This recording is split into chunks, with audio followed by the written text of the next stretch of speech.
Olá, queridos irmãos, eu espero que esteja tudo bem com vocês. Hoje nós vamos para o nosso quarto vídeo sobre a série sobre adoração cristã. Hoje nós vamos tratar sobre algumas coisas que devem ser evitadas durante a adoração pública. Eu tenho a plena consciência que não há perfeição nesse mundo. Não existe nada que seja perfeito nesse mundo exceto Deus. Também estou certo que não há nenhuma igreja cuja adoração pública não tenha erros, defeitos, imperfeições.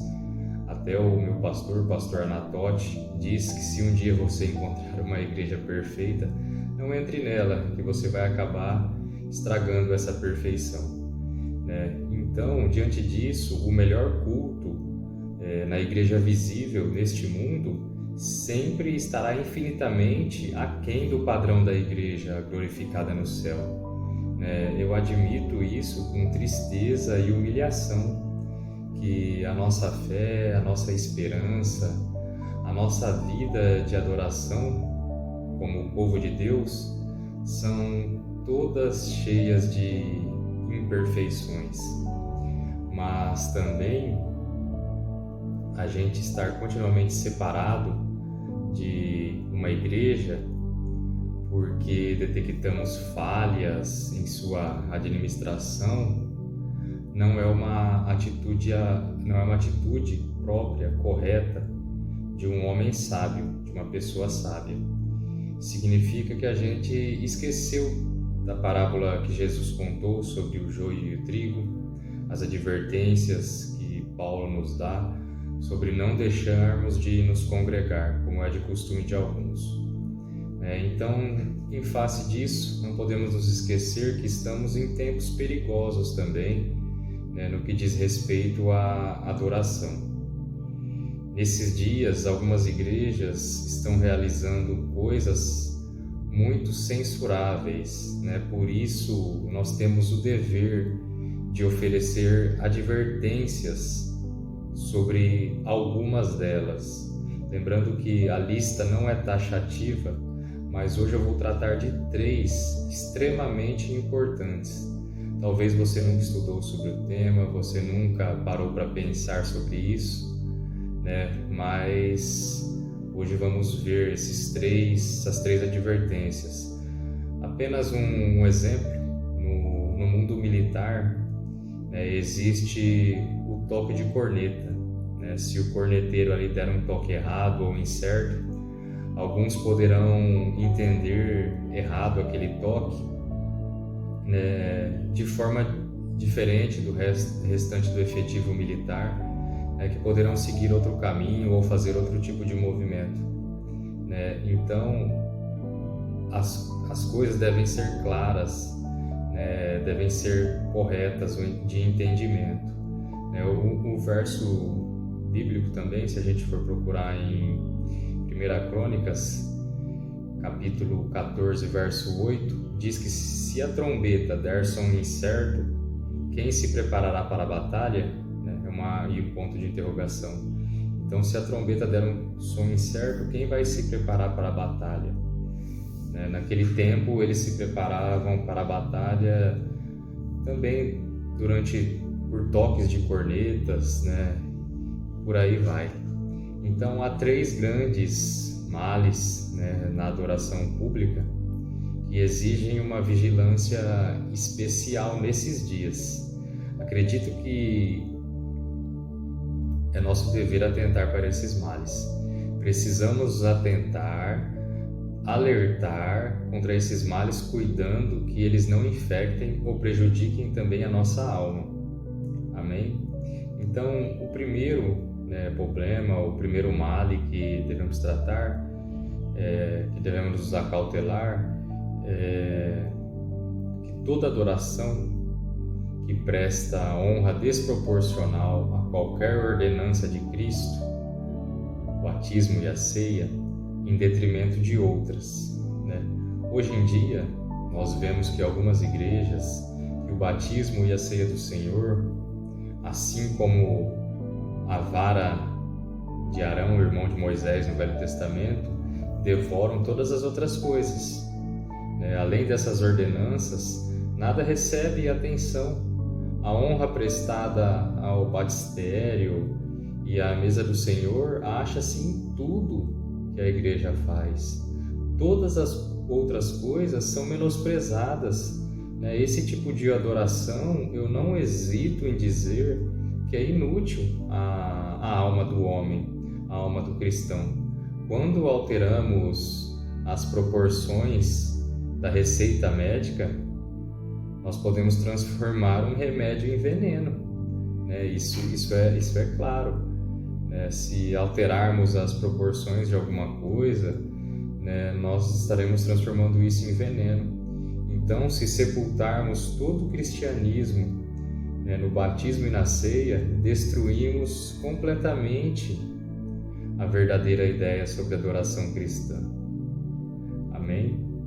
Então, sem mais delongas, o segundo item que devemos nos acautelar é sobre a adoração que usa uma excessiva quantidade de decoração e ornamentos. Então, tudo que é excessivo também, existem igrejas que o culto a Deus é realizado com grandes quantidades de vestes pomposas, velas, teatros e etc. E isso destrói o propósito de adoração. A simplicidade deve ser a principal característica, e ela é evidente no Novo Testamento. Os ornamentos até podem ser usados em algumas ocasiões, mas com as mais devidas mãos precavidas, com as mais preocupações possíveis. Então, a impiedade de nossa mente humana está pronta para se afastar imediatamente das coisas espirituais, para as coisas visíveis. Quer os homens gostem ou não, o coração do homem precisa do ensino que não há proveito algum em ornamentos exteriores sem a graça interior. Como Jesus disse para Nicodemos, é necessário nascer de novo, porque toda aquela religiosidade, todo aquele esforço, não importa se o coração não estiver em Deus. Então todos esses ritos exteriores sem a graça interior de nada importa.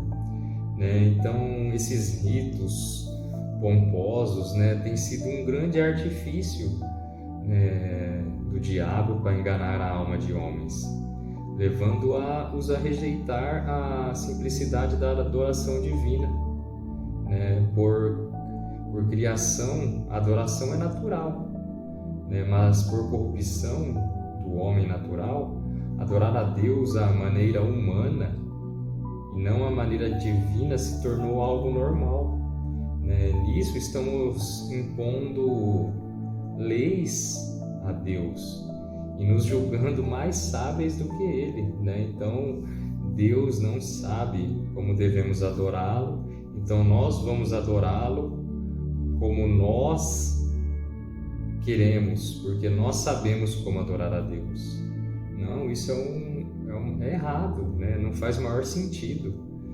Um puritano disse uma vez que isso significa achar que Deus negligencia sua própria adoração e que nosso frágil cérebro, pequeno cérebro, criado por Ele, pode criar maneiras de honrar a Deus de um melhor modo do que Ele mesmo designou. Então isso não faz o menor sentido.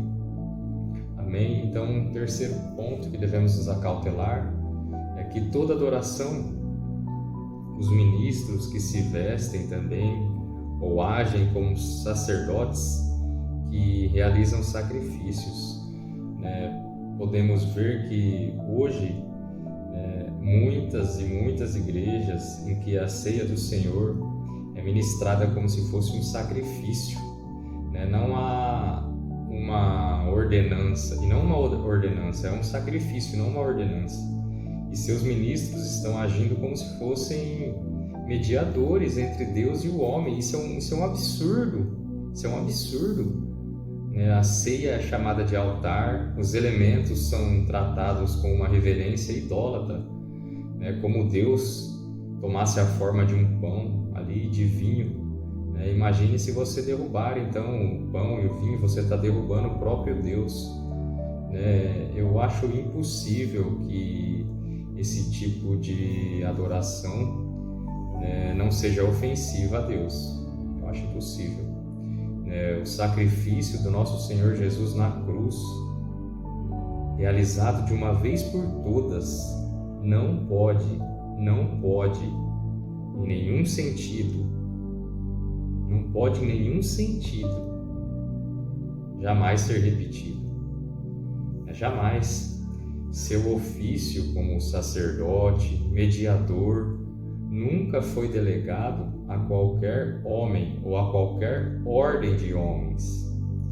Em todo o Novo Testamento, não há nenhum texto mostrando que os apóstolos pretendiam ser sacerdotes ou que ouviam confissões particulares que davam absolvição de pecados. Então, cuidado com missas e confessionários. Então, contra esses 3 males que eu acabei de considerar, eu desejo erguer a minha voz com uma advertência, que esse tipo de adoração não é aceitável aos olhos de Deus. Alguns homens, muitas vezes sagazes, tentam incutir isso em nossa mente usando termos plausíveis, que são atraentes aos olhos e aos ouvidos e à parte sensitiva da nossa natureza. Contudo, ela possui um defeito fatal, que não pode ser defendida ou sustentada por textos claros da Bíblia, das Escrituras. Então, isso é um defeito fatal, não pode ser sustentado pela palavra de Deus. Então, o sacramentalismo, o cerimonialismo, o sacrificialismo jamais serão achados na Bíblia. E se esta for lida e interpretada com honestidade e exatidão, se ela abre os nossos olhos, se isso não abre os nossos olhos, se a palavra do Senhor não abre os nossos olhos, devemos então examinar as páginas da história e observar o que elas nos dizem. Tudo isso foi tentado antes da reforma e nós vemos que não levou a caminho algum. Tivemos que ter uma reforma para sair dessa escuridão espiritual que o homem se encontrava, perdido nessas falsas ordenanças, então nessas superstições. Então esse tipo de superstição não motiva ninguém a buscar o céu. Então, só relembrando, acautelemo-nos de toda adoração que presta honra desproporcional a qualquer ordenância de Cristo em detrimento de outras, ou qualquer outro tipo de ordenança. Acautelemo-nos também de qualquer quantidade excessiva de decoração e ornamentos, e também dos ministros que se vestem ou agem como sacerdotes que realizam sacrifícios. Considere isso, meu irmão. Respondo mais uma vez: jamais todo aquele que ama a sua alma deve urgentemente abandonar esse tipo de adoração e se separar-se dela. Deve evitá-la e afastar-se dela como se fosse um veneno. Amém? Deus abençoe e um forte abraço.